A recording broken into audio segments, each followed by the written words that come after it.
start. It's very important for Bangladesh. Thank you very much for all our speakers. I'd like to open the floor now for questions. If any, I would like to ask the first question. Sure. First of all, thank you very much, distinguished panelists. I think all of you did a great presentation, and I like really much the combination of you and your different views about Bangladesh. And my question is, to start the discussion now, we have seen or heard many dreams or visions about Bangladesh. What are the actions now to face the challenges of the infrastructure, about the urbanization? What is happening now in Bangladesh? Is there a PPP approach like in India, or is it a different strategy, or what are your plans for the next years? Thank you. Can you all thank you very much. I also like to find actually that young generation, as I was mentioning to the professor in the morning, that even without going to Dhaka or to any part of Bangladesh, they are also becoming a part of dreaming for the people, 162 million people of Bangladesh. Thank you for your concern, and at least you have given some time and effort to think about our country. But sometimes people can't imagine how big Bangladesh is. Double the size of the population of Germany, the mightiest country in Europe, population-wise. And with that big population having, during this time of financial crisis, 6% growth. With all this flood water coming and everything, so they are resilient people. But that is not the end of the story. Even in Bangladesh, with flood coming in some parts, there are parts which are becoming deserts. So when I have a science background, when I was seriously looking at your architecture, model of architecture, I was also thinking that you've done a good job. Because those parts, which is actually the northwestern part of Bangladesh, known as the division of Rajshahi and Rangpur, a big portion of it, which once upon a time was flooded also regularly. Sometimes nowadays also water comes during monsoon, but most of the time it is becoming a prey to desertification. So there you have to think about the building structure that you have just proposed in the Middle East, because it is already a prey to desertification. The same building which you will, the floating building, you will suggest for other part of Bangladesh during the time of monsoon only. And monsoon is not for 12 months. Monsoon is only for 15 days to 1 month. So a permanent floating structure is not actually advisable, because you will not have water that long. Maximum maybe in an area where it was devastating for 2 months. Generally not. This year we skipped the flood. Flood went to Pakistan, because the things are changing. And Pakistan is how far from Bangladesh? Many people don't know. 1,000 miles. Not even 20 miles or 100 miles that I can drive like from Salzburg to Berlin. No, it's very, very far. So that's the thing. We have to think about different parts, even if it is size-wise not very big. The size of Shandong province, since you are mentioning about China. Shandong is from where Confucius comes. Bangladesh is the size of Shandong province of China, or state of Wisconsin in America. But population is very big, and it is densely populated with rivers. So some parts you will have to think about to do with the green thing, and you are correct. We are also thinking. One of my very famous friend is an architect. He has already designed something in that to go up rather than going horizontally, going vertically up. He is a very famous architect. He got an award, I think, for that. Long time back, not now. Maybe 15 years back. He built, even from his own pocket, he built a structure, just to show the world, and started living there. That this floor I live, that floor I work, that floor I entertain friends. And in your case, since you will make it for the farmers, that floor I cultivate. Good, but that idea is already there, it was published and everything. I can help you to get in touch with him. He was, I think his wife, not him, was a university professor in the Engineering University in Bangladesh. So no problem, but that's an old idea for us. But why we haven't started it? Because to make a concrete or a cement-built structure, you need investment. As you showed on your picture from the internet and everything, many of the people don't even have. And government for such a big population also can't provide. so many vertical structure for them. But what we have done, just for your information, with the help of countries member of EU, after the devastating floods of 70s and 80s, we have started constructing permanent concrete shelters by the banks or on the banks of the mighty rivers of Podda, Meghna and their tributaries all over Bangladesh, where people for those 15 days to 30 days come and take shelter during the time of flood or cyclone. And after the flood water recedes or cyclone is over, they go back to their whatever is left, to their houses, individual houses, or build another temporary structure because they are not well to do. I'm talking about the poor people. And what do we do the rest of the year with these concrete shelters? We use them as places where there are schools or clinics, temporary clinics. We don't just leave it there. We use it the whole year. And funding came from the European Union and especially from Germany, long time back in the 80s. Now, that's why whenever there is flood or cyclone in Bangladesh, I'm not talking about in the neighbor, nowadays you don't hear that there were so many deaths. No, not a single death.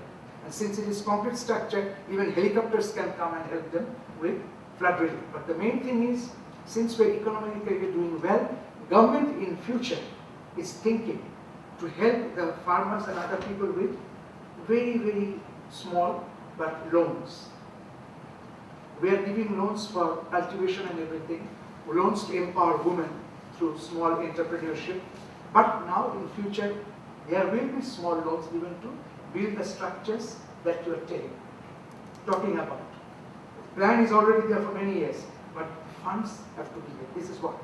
Another thing you have to take into account, which you don't have in the Middle East, when you're talking about solar energy, that since there are a lot of heat from the sun ray, so why not in Bangladesh you have it, we put solar energy photovoltaic cells. Yes, in some places you can do it, but not all over Bangladesh, because some are affected by hailstorm, especially in April and May. When the hailstorm, the hails, I mean the big drops of ice will fall on the glass, it will just be broken. And it is not possible for a poor man or woman or a family to replace it every now and then, even if he invests it for one time or two times in 20 years, but not every year.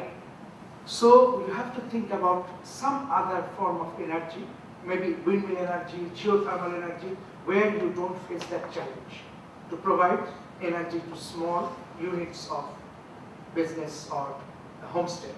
This is another thing. And I have already mentioned about the desertification. Yes, another thing we have to take into consideration, mindset. You have to know that in Indian subcontinent, it is not the same culture like in the desert. We are not nomad people. We are stay generally next to the fields which we cultivate, and we do permanent settlement. That's why people all of a sudden, if they are not pushed, or if they don't have economic strain, they don't leave their old homestead and go to the big cities. But nowadays they do because of media. They know that there is even a better life abroad. And why I'm mentioning this thing, that the mindset is changing. People are now thinking, why not live in a better place? Why not urbanize your village? And why, and you may ask me, you are mentioning about the capital. From where all of a sudden the government will get the capital? You haven't struck gold or oil. The money is coming. Your Excellency, I think that's the main question. Yeah. How do you Yeah, see yeah. that The to be money used? is coming actually from those members of the family who are working abroad. As I said, last year in direct form, 11 billion US dollar. This year we are expecting 13 billion US dollar. And these people, these poor people who are working mainly in the Middle East or some in Britain, they actually want to build their permanent house, mainly in the village, not in Dhaka city. So there you can come in. If you do nice marketing through the internet, not through the government only. Government already knows that these are the options.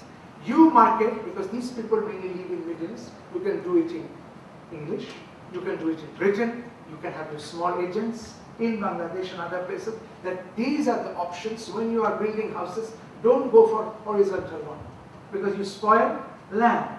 Continue those lands for your cultivation, But in these vertical buildings, you have the opportunity of even cultivation and living together, cohabiting. This idea, to make it popular, you have to use the internet. Because some of those people, even if they don't know how to read or write very well to understand architecture, their brothers and sisters does. Because with their money, they are getting the good education. As I mentioned, from 26%, now 67% has.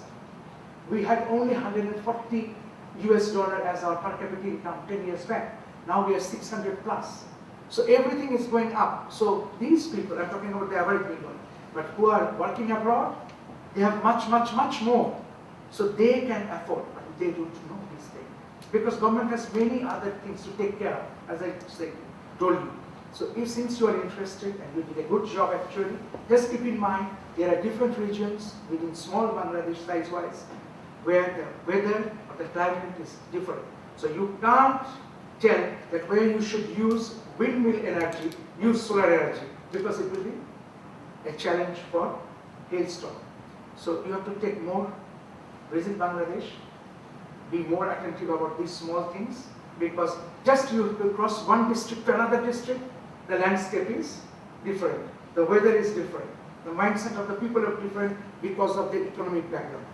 Since he asked a pertinent question, I gave a long answer, but I think it will help you to do some business in Bangladesh. And for your information, through international NGOs, there are especially a lot of NGOs from English-speaking countries, not only from Britain, from Australia, Canada, USA, working in Bangladesh, and they are also in the field of housing, including Germany. The Citizen, which is not an NGO, they, through the NGOs of Germany, Citizen is their, what do you call? Citizen is one of the partner, development agency. Exactly. Development Cooperation Agency of Germany, with the government one is Citizen. They, through the NGOs both in Bangladesh and abroad, and German NGOs of course, they are in the field of housing as well. And we have, I personally, after being ambassador, I told them, help us in urban development. So my last thing will be just to inform you, the government of Bangladesh is making serious consideration, not only for the rural area, but also for the urban area. Because it is too much pressure on Dhaka city, our capital, and Chittagong city, our major port city, which is in the south of Bangladesh. So we are thinking, first to build satellite cities, where you can also come in, small satellite cities, so that the population pressure is diffused, and you can specialize each satellite city for each purpose, specific purpose. And secondly, to build not a new capital, because it will need a lot of money, but smaller townships, I will not call them cities, where there were only villages in the past, so that amenities are available there. You'll be happy to know, last thing, through one of the NGOs, we have now in all the sub-districts, we have 480 plus, if I'm not wrong, 484 sub-districts. You know, district is a big unit of land, sub-district is a smaller one. Everywhere for the farmers and the industry workers, now we have made internet available. We call it community information spot. Everywhere, all over Bangladesh, which was not there. Now, even sometimes electricity flow is not regular, but we have taken electricity to all corners of Bangladesh, number one, which is very important. Number two, media. Once upon a time it was only radio. Now even TV is available in villages of Bangladesh, and you can see. We have more than 12 TV channels. Only one is in the government. All other are free. We have more than 150 regular dailies in Bangladesh. And finally, we have these information centers where even people who study in the village school, they can come and ask for their information, or they can access themselves. Many people don't know. They think, oh, Bangladesh maybe no IT. No, even in the northernmost part of Bangladesh, if you go, which is next to Himalayas, very poor, but they have the computer there, even in primary schools. So it has developed in 38 years, but we need your assistance to develop more and enjoy the amenities of modern life. Thank you. Great. Thank you for that answer, Your Excellency. Do we have, I think we're a little bit late on time, maybe one short question? I just have a very short Very question good. because you just mentioned it. Please. I'm working for the media and we are producing films for big TV stations. Please. What are you planning to do maybe a better PR abroad, Mhm. so that everybody knows the positive side